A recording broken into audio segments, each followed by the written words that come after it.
Good morning. Welcome to another morning business talk. My name is Satara Brown. I am a business consultant. I have been one for the past 6 years. I have been in entrepreneurship for the past 11 years. And I have challenged myself to go live for the next 30 days. So we are on day 9 and we're talking all things business. And today we are discussing my biggest regret with entrepreneurship.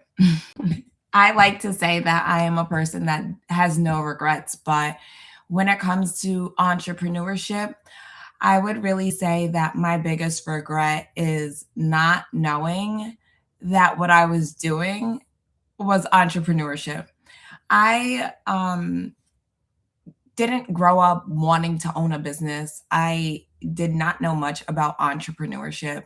And in 2015, when I started my nonprofit organization, I didn't even really know anything about starting a nonprofit organization. I simply hosted a back to school event for my hometown community, and everyone was like, "Oh, what's your name? What's your name?" And so I came up with a name unbeknownst to me, I was actually forming a nonprofit organization. So, had I known back then that that was the start of my entrepreneurship journey, I may have done things a little differently. Had I known back then that a nonprofit is actually a business, I would have definitely done things a lot differently. And when I say that, a lot of times we talk about nonprofits, and I never hear that nonprofits are a part of the entrepreneurial journey. I actually never hear that. And it's very seldom that you hear the word business and nonprofit in the same sentence. And I feel like we need to start making that the norm because a nonprofit is, in fact, a business and it all ties into entrepreneurship. I am self taught when it comes to entrepreneurship for the most part, as well as in terms of nonprofit. I, for 4 years, I just was moving and grooving on my own. And then I took a course at the John F. Kennedy School of Government at Harvard University and nonprofit leadership, which gave me some well needed practical skills that I needed to learn in terms of um, nonprofit and running a nonprofit and like what it means to have a board and all of those things, right? 4 years in, and I wasn't really engaging my board because I didn't really know what to do with these people, right? I didn't know how to utilize them to the best ability of the nonprofit. I didn't know how to really like even pick really good board members, right? Which is really important. Um, so if I knew that what I was doing from the jump was entrepreneurship, was running a business, I probably would have done my research a little bit more. When I started my nonprofit, I just like started Googling things. I started by doing the back to school event, which was me giving back. And then I was like, oh, this is so easy. It only costs a couple of dollars. Biggest myth right there. Um, to make an impact, right? So as we continue to grow, I would self fund different events. I would partner with other organizations. And then when it was time for me to have my big grand idea of starting a summer camp, I just did research on other summer camps in the area and I saw what they were doing and what they weren't doing. And growing up, I went to really good summer camps. So I created a program based off of my experience. But in the same token, I never sought out a mentor. I wouldn't even have known how to find a mentor in that space 11 years ago. When I was 23 years old, I was always the youngest person in the room. I was always the youngest CEO. I was always one of very few females, let alone Black women, if not the only Black woman, as well as, you know, very seldom Black people at these tables as the CEO of a nonprofit organization. And I definitely lacked on the business side of things. For me, it was just serving the community, doing really great things, making an impact, providing resources. But the biggest mark that I missed while operating my nonprofit for all of the years was literally um, operating as a business. And I do have to say that that's my biggest regret. If I have any regret in life, that would be my biggest regret, because if I knew what I know now back then, the the nonprofit would have truly flourished and been able to sustain itself. Right now, the nonprofit is in a state where we totally need to revamp. And my mother, who passed away 2 years ago, she was my executive director, and that alone is a hard role to fill. And while I was operating my nonprofit, I was doing so many different tasks that I didn't take the time to create standard operating procedures to um, make sure that the nonprofit could sustain itself without me wearing the 20 million hats. And if I could do it again, I would have done that from the get go. Even in terms of my consulting business right now, I'm making sure that all of these processes are put in place so that I don't have to micromanage, so that I don't have to have my hands and everything from the jump. Because to go back and go through all of the processes and everything for my nonprofit, it is doable, but it's a heavy lift. It is definitely a big task. And I don't feel like it's something that I can draw my attention to right now, or, you know, maybe it's not something that I want to draw my attention to right now.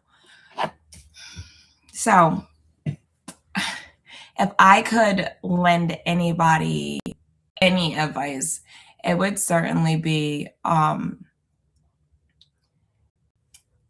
even if you have an idea and the idea hasn't fully came to fruition, or the idea you're still looking at it as a hobby. Or maybe, like, I always have something nearby, right? Maybe you put logos on cups or you bedazzle them and you're just like, this is what I do for fun. No, you know that this is a business. Now that we just had this conversation, right? You know that this is a business and we're going to treat it as such, right? And what does that look like, right?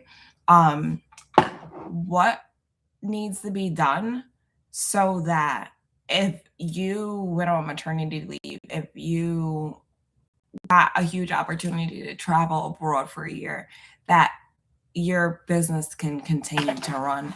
And that's just across all fields. And I always want to speak to the myth of nonprofits not being businesses, because while you deserve to be compensated while doing good, that's the first thing. And that's one thing that I never did while having my nonprofit. I never paid myself. I never once paid myself. Or let me not say that. I never once, I guess the best way to say it is, there was one season where I did pay myself for a couple months, but the money ended up going right back into the nonprofit because of just the way our cash flow was, and because of um, the way grants are set up and us not having a huge line of credit or things of that sort. So I did pay myself once. I did not reap the benefits of the funding because I put it right back into the nonprofit. I would like to be very, very clear about that.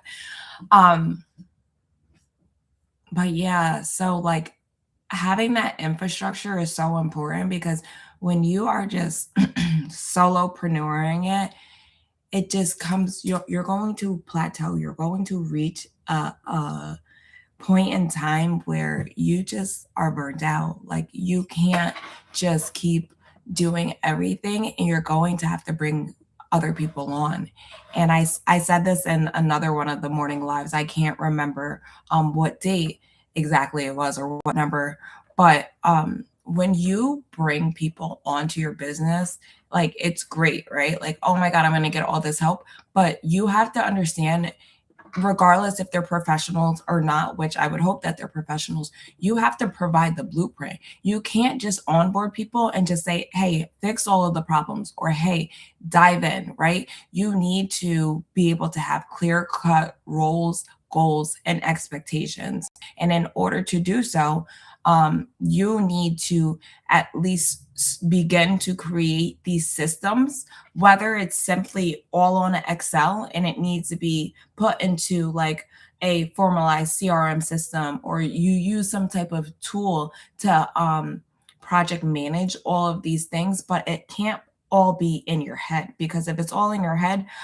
again, you're going to be physically needed to um, have all of the operational functions work. Um, and I guess I'll say another regret. Another regret that I have in entrepreneurship is not having a mentor. I have never had a mentor. I mean, I've worked for a senator who, um, in hindsight, was a mentor to me, but like that one-on-one meetings every 2 weeks and things like that, I've never had that. And at this point in my life, 11 years in, I'm literally like, I'm ready for a mentor.